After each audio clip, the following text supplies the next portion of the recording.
Hey folks, and welcome to Drinking with Friends, where we're all huddled around a table and looking at each other while doing a podcast. My name's Chris. What up, it's Tud. And I'm Obert. And this week we have kind of a special episode for you. It's Tud's bachelor party weekend. What, Friday morning? Morning. We decided? Yeah. It feels like a Saturday. It feels like a Saturday, which only makes me a little worried for what Saturday's going to feel like. Yeah. So Death. Death followed by drinking. But we wanted to share with you a special interview that Tud did. And Tud, tell us a little bit about it. Yeah, so I drove up to New Hartford, Connecticut, and sat down with Chris Sayer, owner, operator, and head brewer of Brewery Legitimus. 5-star name. Yes, awesome name. And he was nice enough to sit down with me for about an hour and discuss his beer. Cool. It was a great interview. I got a free flight out of it, and we had a great time. It would have been an even better flight, Chris, if maybe he got a few more other beers for it. You know? No. We can be bought, folks. Yeah, we can be bought. He was very nice enough to take time on a Monday when they're closed to show up at the brewery after work and just sit down with me for a little bit and talk beer. Cool. Hey, that's always a lot of fun. He also let me see the new part of the brewery that we discussed in the interview, but to provide some color beforehand, they're expanding their brewery to the area behind, and so I was, he treated me well enough to show me back there, and it's going to be an amazing spot back there. Cool. Nice. Yeah, I'm definitely. You've talked about them a handful of times, and I'm pretty excited for your wedding because if we can, we'll make a trip out of it. But if we can. It's going to be a very busy week. Yes. Or weekend. So kick back, relax. We're all going to sit around this table and listen to this interview. Yeah, we'll see you on the other side. Yeah. Hey folks, and welcome to Drinking Alone with Friends. This is Tud, and I'm here with Chris Sayer, owner and founder of Brewery Legitimus in New Hartford, Connecticut. Hey Chris. Hey, how you doing? Good, how's it going? Good. Thanks for having me here at your brewery today. Oh, absolutely. We love having people to come in, and I always love talking about beer. Yeah, of course. Who doesn't like to talk about beer? Exactly. And who doesn't love to drink it, too? Thank you. So the way we start this, let's start off with highlighting what you're drinking. So right now, I'm drinking a Coffee Surfer. We have our Brown Ale Counter Surfer. It was the first beer that we made in the brewery 3 years ago. It's an American brown ale. We call it an unapologetic brown. It's got a nice, dark, rich, malty color to it. It's 6%. It's full of coffee, chocolate notes to it. And then we decided, hey, why not add some coffee to it? So we add some cold brew coffee from Give Coffee down the street. Oh, nice. Yeah. So you'll see it's in your flight there, the last one. It's got a beautiful, coffee nose to it. It's got a beautiful coffee flavor to it. Not over the top, but fits nicely with that beer at 6%. And it's one of my favorite go-tos when barbecuing like ribs or steaks, things like that in the summer. It holds up really nicely with red meat. Nice. Yeah. I can't wait to try it. And then for the people out there, I am drinking.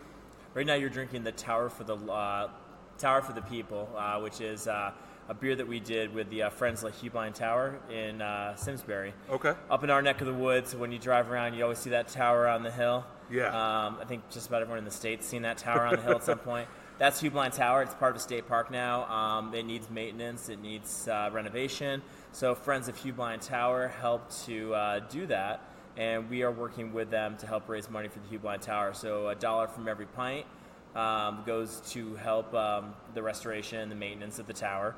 And you'll also see that beer out on taps in the Simsbury, Farmington Valley area, especially places where you can see it from the restaurant. Oh, that's awesome. The restaurants will be donating $1 a pint towards the organization as well. So it's a nice way of trying to help out the local group that is doing something good that we all get to enjoy every day. That's fantastic.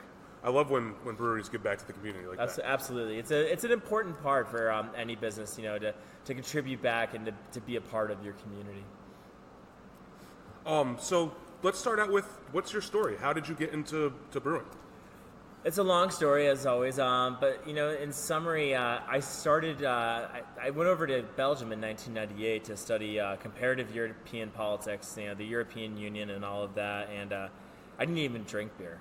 So I get overseas, and I discovered beer. I was like, wow, what is this? Did fine studying politics, but really got into studying beer. After I finished college, I came back with definitely the beer snob nose, and after my senior year of college, decided to do Peace Corps for 2 years, which gave me an opportunity to really bring a bunch of books, get a bunch of books, and really drill down and learn about fundamentals of brewing science, learn all about beer, learn whatever I could learn. This is 2000, 2002, and I was living in West Africa doing that with Peace Corps, and came back and got my break in the beer industry working for Harpoon, doing sales and marketing. And then I went over to Duvel and Omegang, doing more sales and marketing and sales management, and just learning all the time, brewing, learning more, brewing more. And when I went during the recession, I left beer altogether. My job wasn't going to come to Connecticut with me, so I decided to go and work for Coca-Cola for 5.5 years. And with any job, you can always learn something. Even if you have a job you hate, you can learn something. So, spent time learning there. They paid for an MBA, and I said to them, I go, are you going to use it? And they're like, no, we'll pay for it, but we have no use for it, really. We don't want to use it. So I said, okay, I'm gonna use this degree and open a brewery, and they all laughed, and I graduated and I quit Coke and I came to work for myself, and here I am drinking a beer with you 3 years later. So it's been a journey. Wow. It's been a journey, yeah. That's one heck of a story. Yeah, it's all over the place. So I had heard earlier that you worked for Coke. I didn't realize you had worked for our breweries before then, too. Yes, That's fantastic. Yeah, I think, having that experience with the sales and marketing and distribution side of things is key for this industry, for any brewery looking to branch out besides a tap room. We spent the first 3 years really, going deep in our community, being very, very localized, but we just recently purchased a canning line that we're going to get up and running soon, and we're in the midst of an expansion as well, so we're going to be looking to break out into a wider market. Are you expanding within this building itself? Yes. Okay, cool. Yeah, so right now, the room that we're in right now, when you come visit us at the brewery, the current room, it's about 3,300 feet. There's another 4,700 feet behind us that we're moving into, and it'll be a larger version of the tap room, like a second room. Nice. Yeah, complete with a bar, lounge area. There'll be a lot of barrel aging space back there. It stores the canning line, the walk-in coolers, all the unglamorous things that we need as well to store beer. And it'll be a great venue for people to come and enjoy. Nice, that's fantastic. Yeah. So you mentioned not liking beer before you went to Belgium. It wasn't that I didn't like it, as I just didn't drink beer. What'd you drink? Oh, I'm ashamed to say I was probably learning how to drink. The usual stuff you drink in college, like mixed drinks or whatever the cheapest alcohol you can get, for a party on a Friday night, just garbage. But yeah, I went over to Belgium, and people said, Belgian beer is really good. You should try it over there. And it's funny. I'll never forget. For me, it was sitting in a certain bar. I can remember the bar's called the Botanique. And it was near the Botanique station in Brussels. And I sat on the corner of the bar there, and I was like, I'll order a beer. And I ordered a Hoegaarden. And this is before AB and all that.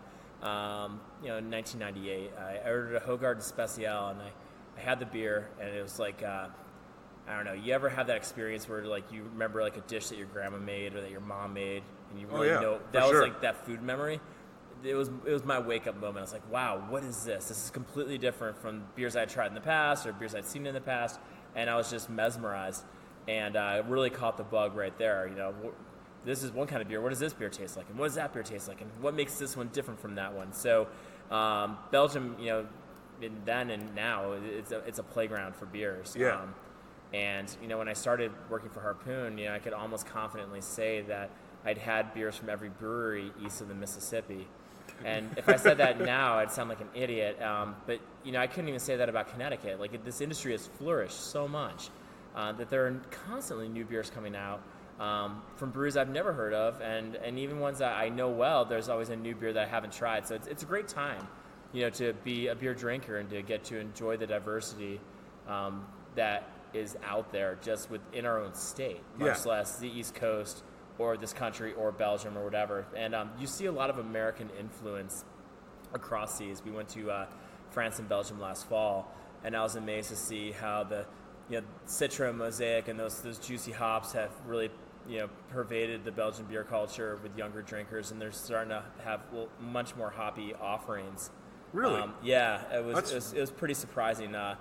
It's kind of we had the Belgian influence over here in the early 2000s, and when Belgian beers were hot, and now we're seeing the IPAs and the hoppy beers going back across the ocean and influencing their younger brewers. So it's a pretty interesting time to see that switch happen, because for years it was always us following the lead of Europe, and we've had our own craft movement since the 1980s, and we had the first crash in the 90s, and then this whole rebirth of the industry has really pressed past just the borders of our own country and has really gone out into other places, and seeing American influence like that in Europe was definitely an eye-opener for me, having been there 20 years earlier and then going back and seeing the changes in 20 years. It's pretty impressive. Yeah. Where do you see the beer industry in Connecticut and in the United States going from here? Obviously, in Connecticut, I think we're over 100 breweries now in just this little state. So how's that going to work? It's crazy, because 3 years ago, we were licensed number 34. Okay. And just in 3 years, and now it's over 100. I think, I don't know, it's a hard one to answer. Trends come and go. The hazy, juicy IPAs, Dr. Strange Haze is our number one seller. It's, probably 60% of our sales every day. How long will that trend last? I don't know. We don't know. But, people's tastes and preferences are always evolving and changing. I think the industry still has room to grow in the state for sure. Okay. The biggest thing I hope that we all do is to continue to strive to make better beer. The responsibility of us as brewers and brewery owners is to make sure that we're putting out the highest quality beer that we possibly can. Because if we don't do that, it's just not healthy for our industry. So quality is like the utmost important thing. Yeah, and I've noticed a big uptick in that too around the industry in Connecticut too. I mean, there was a time where you'd go to some local breweries and you wondered what you were going to get. Yeah. But now it's just every brewery I go to, it seems like they're all rock solid and ready to go and rocking and rolling. Yeah, I mean, I think there's a lot more pressure, and also there's a much more educated beer drinking population in Connecticut and in the United States now than there was, 5 years ago, 6 years ago. As more people get in, they're not only drinking more beer, they're drinking better beer, and they're starting to learn, what makes beer good, what makes good beer good, I should say. So that's an important part of it, is the education of the consumers and the beer drinkers. Awesome. So switching gears here for a little bit, you said obviously Belgium's a big influence on you. What other beers have influenced you? Obviously you worked for Harpoon and Ommegang, but were there other beers by those breweries or by other breweries that you were just like, yeah, this brewery is this is what I want to strive to taste like, or derive something from this? I love, for me, there are breweries out there that have just taken such a bold direction. One of the ones that we can all visit here in Connecticut that's pretty close by is Plan B Farm Brewery, and It's over near Poughkeepsie, New York. And the beers that Evan's made there have just been incredible. I don't think I've ever been there. Yeah, you need to go. It's one of those breweries where it's like, just take my wallet, But he sources everything, 100% of his ingredients, everything is sourced from New York. So really? Yeah, I mean, water's the easy one. His yeast is from beehives on his property. His hops are New York. His malt is New York, and his beers are. A lot of them are. I think they're all sours and wild beers. They're beautiful, and just it was a bold direction to go into, and he's done an exquisite job with it. But all over there's just great beers. It's hard to pick out like singular ones, but just. What I want to stress is important too is just enjoy what you're drinking. Take a moment to enjoy it. I personally am not one that wants to stand in line for days or hours to get beers. Some people do though, and that's cool. To see that with some of these breweries that there's almost a line culture where people like going to the line. It's kind of like the tailgate at the fish show. Yeah, it's part of the experience. Almost. You go to see Fish, and the tailgate's almost better than the concert some nights. So and that's cool. That community's developed as well. So, but there's good beer all around. The key is to constantly challenge yourself to try new things and challenge yourself to be more perceptive and a little more discriminating with what beers you do choose. And if you like something, why do you like it? If you don't like something, why? Yeah. Not just to simply say I hate sours and you give them a D- rating. I'm like, maybe you don't like sours, but you can understand still what makes a good sour versus a bad one. Or if you do not like IPAs, like to be able to sit there and say why instead of just saying, well, I just don't like them. being able to know what one is well made versus which one's not well made is a really important part of you being a beer drinker that is trying to get a better understanding of how all this comes together. Yeah, I couldn't say that better. Yeah. One common theme that we have on our podcast is that, we try to definitely branch outside of the box of what we're drinking, trying different things. But we also talk about the wine culture as well.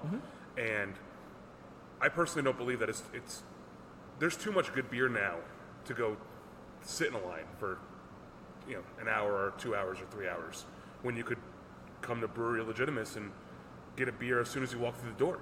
I mean, it's funny. And we see more of it with breweries. We design the tap room so that there's always a good 8 to 12 feet of open bar space at the end because, I don't know, we're American. We don't really like to queue like we do in the United Kingdom or in other countries.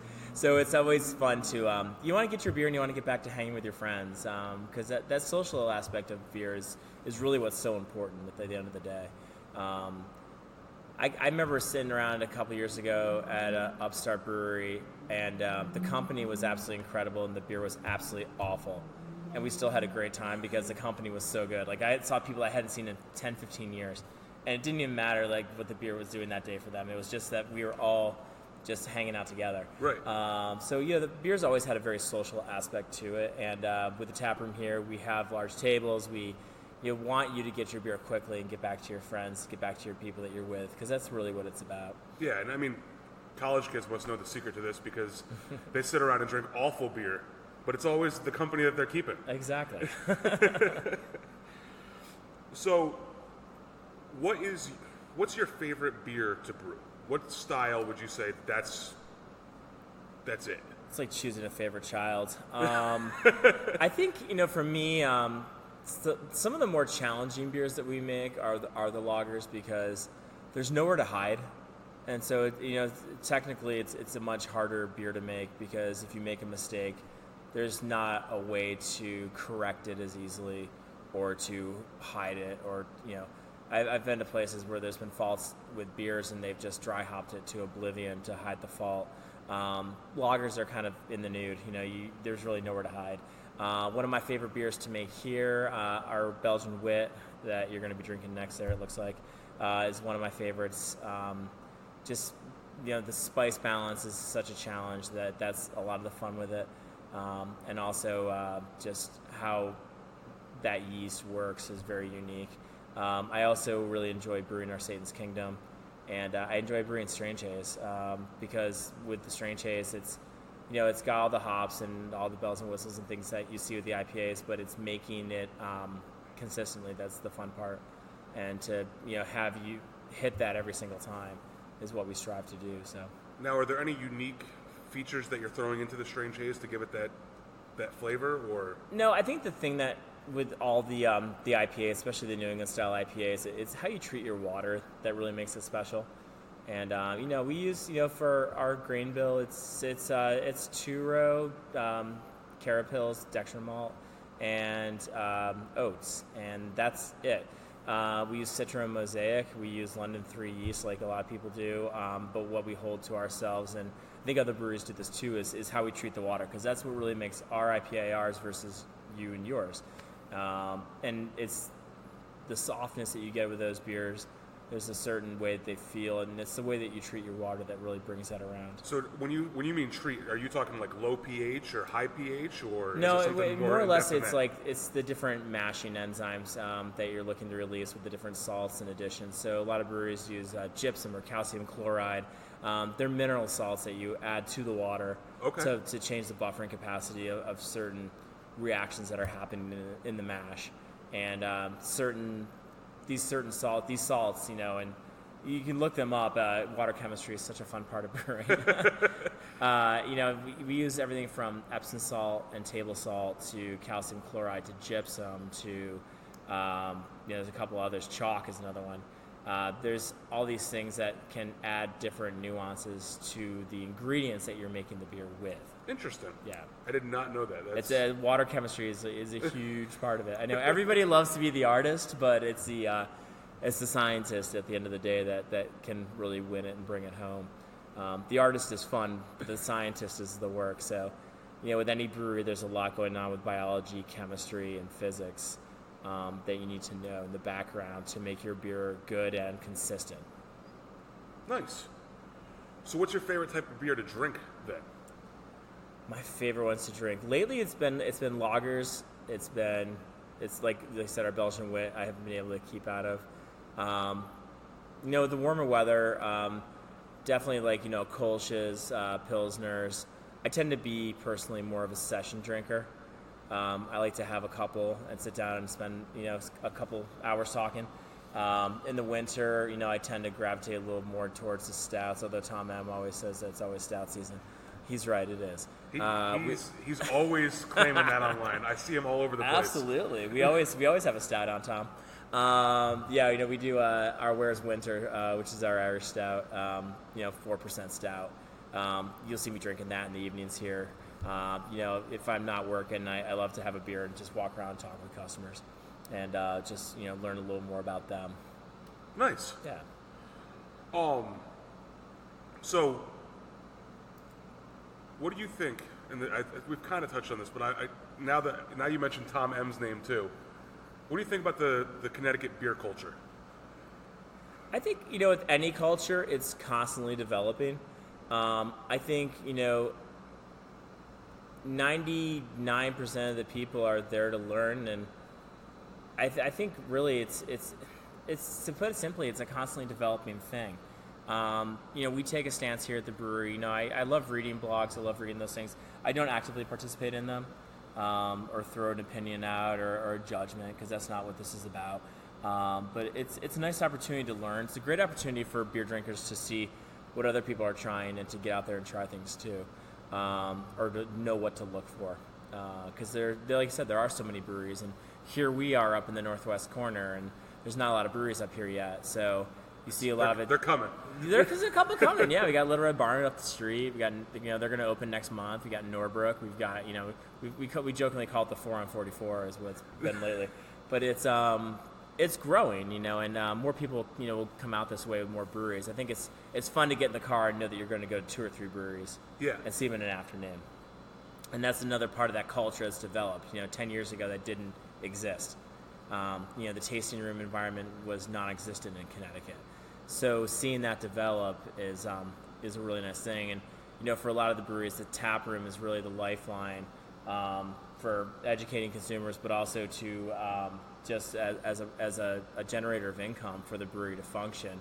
A lot of people don't realize just how much it costs on a daily basis to run the brewery, much less all the equipment that we go into getting and that we're always looking to get.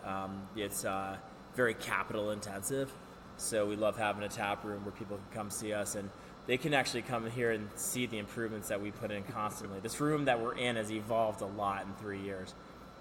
If you look online at our early photos, you'll laugh, because it used to be all white with like those lights up there, like schoolhouse lights. Wow. Yeah, it was bright. But hey, you start with what you can start with, and we put our money into the equipment. We built the tables, we built the bar, a lot of that bootstrapping, doing it yourself is part of it. And for those listening, I mean, this tap room is awesome now. It's massive. It's going to be even bigger, according to what we just heard.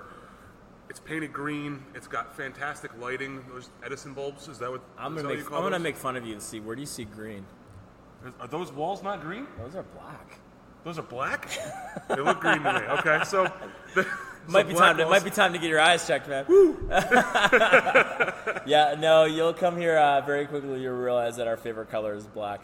I don't know why or how it developed that way, but we do enjoy darker colors. I think I have this. I know. I love to drink in caves. Okay. Bear with me for a second. Like when I was living overseas, my favorite bars that you're scurrying around to in like January, February, March, when it's miserable outside, were all these tiny little places in basements, essentially, in and around Brussels, that have been bars for 200 years. Those are the best bars. Yeah, they're like the size of like your bedroom at home, and like you got the weird ceilings, and like there's no light in there, and it always looks like it's 1:30 in the morning, even if it's 2 o'clock on a Sunday afternoon and it's sunny out. It's always dark, and I just like that dark environment to have a beer in, and sure enough, that's what we've done here. It's nice, it's dark, it's relaxing, But if you want sun, we have a huge patio outside, and there's tons of sun on that. So. And I'm sure people can come here, buy the beer, go outside, and sit on the patio too. Absolutely, yeah. Perfect. Cool. So, tell me a little bit about what you're brewing for the upcoming weeks. So this week, tomorrow, we're going to be brewing the beginning of a double batch of Illegitimus. That's our double IPA. Okay. And that is all Citra, all through, 8.5%. My poor assistant, Henry, is back there milling it as we drink a beer. He's milling back there, a half ton of grain. We drink so Henry can work. Yes. And yeah, Henry needs to work, and we're helping him. Exactly. We make work for him. We need to make room in the kegs and on the tap line for the beer to go on. Absolutely. So we're doing that over 2 days, and then we're getting some yeast in tomorrow to brew Satan's Kingdom, and that is our Belgian Golden Strong. That's one of my favorite beers, 8.5%. I love those beers because the alcohol is so sublimely hidden that you don't realize what you're getting yourself into. And sun is in my eyes, and I'm moving.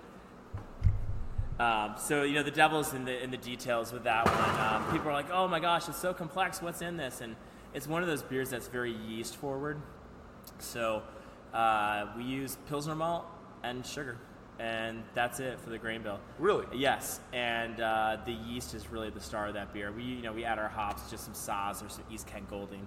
Again, not a huge consequence, but the yeast strain that we use is really the star of the show, and the fermentation schedule that we give it to develop the flavors that it gives you. But it's a beautiful, light golden colored ale, and I love it when people come in thinking that dark beers are strong and light beers are easy, because this is a light beer that will knock you on your butt, and really quickly.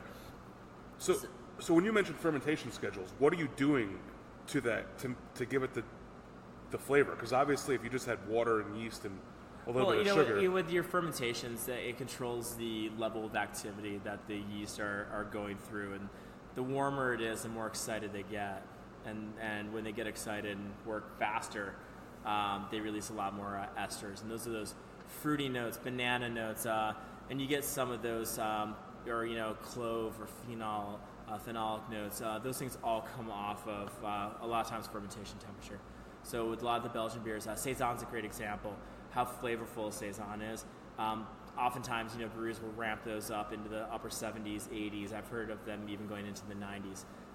Really? Yeah, so you get super fast fermentation. It's very dry and just full of flavor from the yeast because they're so able to freely express themselves. You can suppress that ester production and those flavors by lowering temperature. So if you ferment at the bottom end of a range of a yeast, you can get a cleaner flavor. And that's what we chase in things like our Kolsch or lagers. We ferment our lagers at 51 to 53 degrees all the way through, and it takes longer, but you get a cleaner beer in the end. So with a Saison, does that mean you can turn it over faster and brew more? There's a conditioning phase with any beer. Most of our ales are 3 weeks grain to glass. Okay. From the day we brew it to the day you drink it. And it's not uncommon for us to sit there and just say, we're holding this beer for another couple days because I want a little more out of it. But yeah, it's generally, a lot of breweries can do them in 2. We choose to take that extra week of conditioning and build it into our production schedule to help us help the beer do its thing. So. Wow. I mean, it's really, I love this react. Somebody said to me, describe simply what your job is, and they said, I make sugar water for yeast to have sex in. And I was like, that sums it up. We provide the best environment for those yeasts to have a party, and let them go, control them when we need to control them, keep them in the house when we need to keep them in, but let them do their job. Take the time and let them do their job. And I said to people who homebrew all the time, like, how can I make my beer better? Just wait. Just give it time. Let that beer, you don't have to rack that beer off on day 6 because it says in the book to rack it off on day 6. Believe me, like when I was raising, the kids and they're all babies and I'm like homebrewing before we started the brewery, and I had a nice pilot system and I brewed 2 or 3 beers over the course of the day. And if that beer didn't get racked for a week because my life was crazy, then you know what? It was fine. And the beer was great. So, just it's kind of like that old Charlie Papazian thing, like relax, don't worry, have a home brew. Mine is just chill out and wait. You're good. Just wait. Just go drink a beer. Just wait. You'll be good. Or take care of the kids. Yes. Just wait. Yeah. There's so many things that are important in life, and beer is obviously one of them for us. But taking the time to just relax and enjoy what you're brewing, enjoy what you're making, enjoy what you're drinking, enjoy what you're eating. Those are all really important things. One of our missions and mantras here that I really took away from my experiences in Belgium and working for Duvel is that that cuisine à la bière thing, which is that not just simply here's a beer to go with your food, and I'm not really concerned about your food experience, but we're looking to really marry the food with the beer. Either the beer is in the food, or we've tried to pair it as perfectly as possible to that dish, and taking the time for both of them to complement each other without one dish completely dominating the other. I've been to so many places where the beer just dominates the dish, or the dish just crushes the beer, and we really enjoy spending the time to pair those beers. And if check us out in the upcoming weeks, we have some exciting food things coming to the brewery. One of which will be with Avon Prime Meats down here in Avon. We're going to be doing a whole, basically a tasting menu of their different beefs and chickens and marinades and all that, pairing them up with our beers and incorporating our beer into the food. Really? Yeah, so that will be a ticketed event. It's going to be on a Monday night, I believe.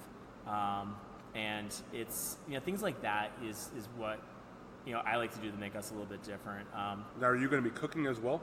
I will not be cooking this time. Okay. But I will definitely be drinking beer. But my wife and I both, we don't have any formal culinary background, but we're both avid home cooks and always learning. And what I love about this industry is it gives us both access to a ton of chefs in the area. Some are patrons, other ones are just through accounts that we've nurtured. There's a lot of great people to work with in your area, and there's a lot of great people to learn from. And I've learned great things from really good chefs, and I've learned fantastic things from really, really, really good home cooks. So there's a lot to learn out there, and we are the type that are always seeking to learn more. Nice. So will Avon Prime Meats bring out like a food truck, or are they going to be? They're going to bring out stations. And, they're going to bring out stations and do it all. They're going to do it all right here. Okay. Yeah. And if the listeners wanted to buy some tickets, where would they go? Check out our Facebook page, social media. Probably Facebook's the best. Check out the events page. When you see it posted there, you'll see probably an Eventbrite link for tickets, or it might be a phone number to one of the businesses to call and to get your tickets for it. Nice. Yeah. I'll definitely have to check that out myself, yeah, it's too. going to be a fun event. Come on. We're talking about grilling meat and drinking beer. Unless you're a vegetarian, I don't know how it's going to get much better. Listen, you don't get to look like me and not like food and or beer. And when you pair them together, I'm all in. Absolutely. It's a fun thing. And like I said, it's important. I think we all like to locally source, our food. That's become so much more of a thing. We have a really good farm share each year that we do with Barton Farm here in town. It's called the CSABC. It's a community-supported agriculture, beer, and cheese. And we make up special beers for that. And the members get to pick up their farm share. They get to pick up their growler of beer of their choice, or the special beer that we make that week. And then there's cheese and bread and a whole kind of miniature farmers market that the farm sets up. So even if you're not a member of the farm share, you can still come on that night and try everything and enjoy it. So that's amazing. It's a lot of fun. Yeah. It was a really big hit last year, and we've already signed up a lot of people this year for it. So we currently live right next door to Labyrinth. Okay. So we signed up for their CSA and beer share. Yeah, I know those guys well. Yeah, I think I've mentioned it to you before. Your breweries kind of look very similar to each other with the designs and stuff. And you were telling me that it's because they spent a lot of time here when they were starting up. Yeah, I love those guys. Part of this, and we do the same thing. There's so much to learn out there from how other businesses do their thing, and I've learned 3 things today at 2 breweries that I stopped at earlier today. And there's always stuff to learn, and with anything, whether it's cooking or your job, or whatever your job is, there's always something you can learn to be better. And like I said, Labyrinth's taproom is gorgeous. Those guys did a fantastic job. and love going and sitting there. And it's also very cave-like, which I like. It's dark inside. It's the kind of place where I like to go drink. I was just going to say, it seems very much like your style with the cave. It's brick. It's a little cold. Yeah, that's what I like. They did a great job with their tap room. It's a good spot. So what other breweries did you stop at today? As a brewer, people want to know. Oh, there's so many I love stopping by at. Firefly, I love going there. I stopped at one that's going to be opening soon, Better Half Brewing, also in Bristol. Where else have I been lately? I've been to a couple breweries over in New York. Just trying to think of other favorite ones in the area. It's funny, as much as that, I haven't even seen some of the ones that are closest to us yet, because sometimes I feel like a dairy farmer. Like, you don't really get far away from the cows if you're milking. You have to get back to milk. I knew farmers when I was a kid that had never been more than 50 miles away from their homes their entire lives. Just because they had to be there. The cows don't take a day off. 4 a.m., 4 p.m. every single day. And they wouldn't even change their clocks because the cows don't change, so I don't change. Huh. And sometimes I feel like that because it's hard to get away. I do all the brewing, and we're husband-wife owned brewery, so we all wear a lot of hats, and it's a labor of love. But it's 80 hours a week at least, and I don't get to travel as much as I'd like. So you mentioned that you guys have been open for 3 years now. Yes. It'll be 3 years in September. Officially. Okay. Are you guys going to be doing a big party for your third anniversary? Yeah, definitely. Yeah, we opened on September 21st, 2016. And I remember this date because my birthday is on the 22nd, and I wanted to open right before I turned 40. Okay. So I opened on the last day I was 39, which is fun. I remember having a friend come down. I told my buddies, you gotta come down. You gotta buy a beer. You gotta buy a beer tonight. You be the first beer. But what I get is I get to say I opened the brewery in my 30s. So that's fantastic. Yeah, it's fun. We'll be doing we do an event every year for our anniversary. We bust out some beers. We have multiple bands. We'll have multiple food trucks. Like I said, we got a killer patio. It's, as you can see out here, we're right on the edge of where the country starts. It's nice. We got great tubing in the area with Satan's Kingdom, where everybody goes tubing. World-class fly fishing, great hiking. Ski sundown in the winter. New Hartford's a great spot for us. And for all those listeners who may not be from Connecticut or may not be from this area of Connecticut, New Hartford is above Avon, which is north of Hartford anyways. It's the northwest corner of the state. Not in the corner, but I always kind of look at it this way because I'm not from Connecticut, but you can kind of go left to right, with the counties 1, 2, 3, 4 on the top and 5, 6, 7, 8.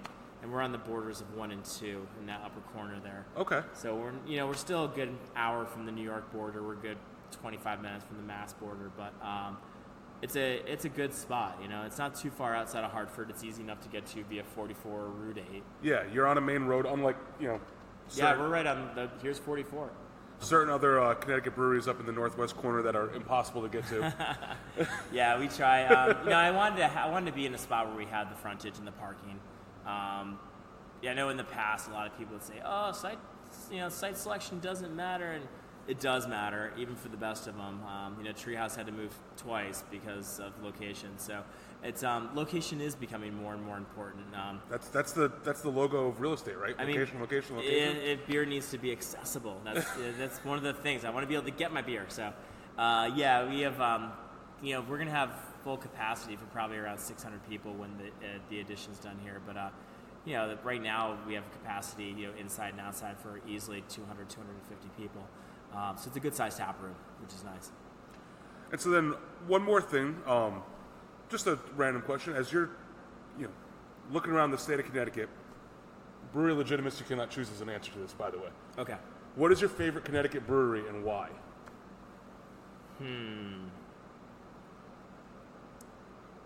I can only choose one. I guess the question is, how many do you have off the top of your head that you want to choose? Probably, there's a couple that I really, really enjoy. I really like what Aaron and Precious do down at Beard. They're one of my favorite breweries. I also love going to Stonington to get a lobster roll, so it's kind of built in. I've been to Fox Farm a couple of times. I love their beers. What they've done with their barrels and what they've done with the building is amazing. Kent Falls is always fun to go to as well. Always something new and interesting to see. And again, it's in a naturally beautiful part of the state. So those are probably three of my favorite ones to go see. Nice. Yeah. Well, I would like to ask you, before we go, please plug your social media and all your everything else like that. Absolutely. So you can find us if you look for Brewery Legitimus on Twitter as well as Instagram. We also have our Facebook page, which has all of our events, and our website, www.brewerylegitimus.com. And actually, one more question: Where did the word legitimus come from? So you think this is going to be a fast answer? It's not. I'm looking forward to it.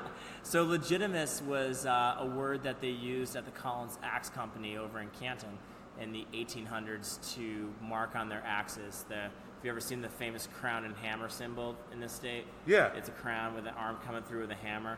That was what they stamped on their axes. Little known fact, the largest blade manufacturer in the world was in Canton, Connecticut, the Collins Axe Company, until the flood in 1955. That was really? the largest one. So little bits of trivia, all the machetes in World War II, all the GI shovels, they did all that stuff. Before that, they were known for axes and plows, and a lot of their stuff was exported to South America, but they were known for ridiculously high-quality steel axes. And it's not uncommon now to see a 100-year-old axe from Collins Company on eBay for $150. Do we have one in the brewery? I do. I have one upstairs. Okay. Yeah. That customer gave to us. But we wanted to choose a name for the brewery that was unique and different, and it's Latin, so it's hard for another brewery to say, "Oh, we're Legitimus," and we just came up with it on our own. So sometimes there's so many breweries out there now that there might be 5 Blue Door breweries or whatever. So it's an easier name for us to keep to ourselves. And also has some local, meanings. Another factoid from the factory there, they invented and perfected the tool and die making process at the factory there in the 1800s. Really? And tool and die is in this microphone, in this pen, and all metal parts, your laptop. It's a process that's everywhere now, and they perfected it down there. So it's a pretty neat spot, and we wanted to have that little bit of local history. It was also a sign of quality. And so we wanted to adopt that as well. So that's awesome. That's how we came up with it. Well, thank you very much. Thank you. This, folks, this is a great brewery. Come up to New Hartford. You want to give the exact address? That way people... We are at 283 Main Street. Perfect. So come on up to 283 Main Street in New Hartford and check out Brewery Legitimus. Cheers. Cheers. Wow, what a great interview, Todd. That was just... You're a very good interviewer. Asked some very insightful questions. It's the voice. It's the voice. It's the voice. It's always the voice. Yeah. It was really cool, and it's really nice to hear from brewers and how much they just love beer, and you can tell how much they love beer. So, like I said at the beginning of the episode, I hope we get to go there. That'd be a lot of fun. Yeah. So, what was one of the biggest takeaways from that interview that you got? Like, leaving brewery, because you've talked about them before. You said they have good beer, but after talking about how their story and all this stuff, what's your biggest takeaway from the interview? First ever professional podcasting interview. Yeah, how did it go? How did you feel about it? Were you nervous? I was going into it. I was very nervous, but once you just start talking to somebody, we kind of forgot the microphone was there and just kind of started talking. Yeah. I think Chris was probably a great person to start out doing an interview with, just because he was very friendly. He was very friendly to me when we've met in the past before at the Rising Pint. He's just very open, and he wants the Connecticut beer scene to be that open. Yeah. You could kind of tell you were both, once you settled in, very comfortable in the interview. Yeah. So. Yeah, I mean, that's kind of how everything goes, though, I remember doing this podcast, when you listen to, episode 1, you're like, ooh, boy. Yeah. And now it's like, oh, okay, they actually semi-know how to podcast. So, but no, very good job. I enjoyed it thoroughly. So, Todd, are you excited for this weekend? Yeah, it's going to be cool to have all 9 people who are attending this bachelor party all in one room. Obviously, there's some people that I haven't seen in a while. There's also some people who live in the same state, and we're all going to be all gathered in one place. So it's going to be a lot of fun. Yeah, we're representing 4 or 5 states? Montana, North Carolina, Philly, Connecticut. The state of Philadelphia. The state of Philadelphia, yep. Yeah. And Tennessee. Oh, yeah, that's right. Yeah. Yep. I was like, I already moved, but no, okay, Grady's coming, yeah. No, it's gonna be a lot of fun. There's gonna be quite a few beers drank. Hopefully you paid attention to the Instagram stories, because this is in the past now, but it's going to be a fun weekend. So Yeah. I look forward to reporting back next week about what my favorite beers were of the week. I know. Yeah. I was gonna say, Yeah. is there any brewery that you were like, man, we're going to Asheville, I need to go to this one brewery? Yeah, so I'm pretty excited to go to Wicked Weed. Obviously, that's one of the staples for Asheville. The other one, I don't know if we're going to. I don't know if it's on the agenda. But for some reason, when I think of Asheville, I think of Oscar Blues. I don't really. I mean, I don't mind their beers. I don't go out of my way and seek them either. But at the same time, it's just something when I think of Asheville, I think of Oscar Blues. I mean, we could get 10 fitties. We could. We could get 10 fitties. Their blue can IPA, I'm a big fan of. I like that one. Their beer's always good. It's just, it's not something I go out of my way to buy unless it's, a barrel-aged 16-ounce 1050 or 20-something ounce Yeah. 1050 however can. big that was, yeah. Big boy. That's the big boy. That's what they call him. Yeah. So because it's abbreviated, fun, we're running out the door, going to be busy the rest of the weekend episode. We got to start drinking, guys. I know, yeah. No time to record a podcast about drinking. We have to go start drinking. We're not going to be doing the handles this week. We just wanted to kind of give you a little bit of insight in how we're going to be primarily drunk the rest of the weekend. Yeah, we have one handle on our one mug this week, and it's bachelor party. It's bachelor party, maybe 2 beer. Yeah. Drink your beer, folks. And 3. What was our text chain? Our three rules of bachelor party: Drink water, eat enough, drink water, and avoid shots. yeah. That's our 3 handles. That's our 3 handles. And don't drink with Grady Marks. And don't drink with Grady. The secret 4th handle.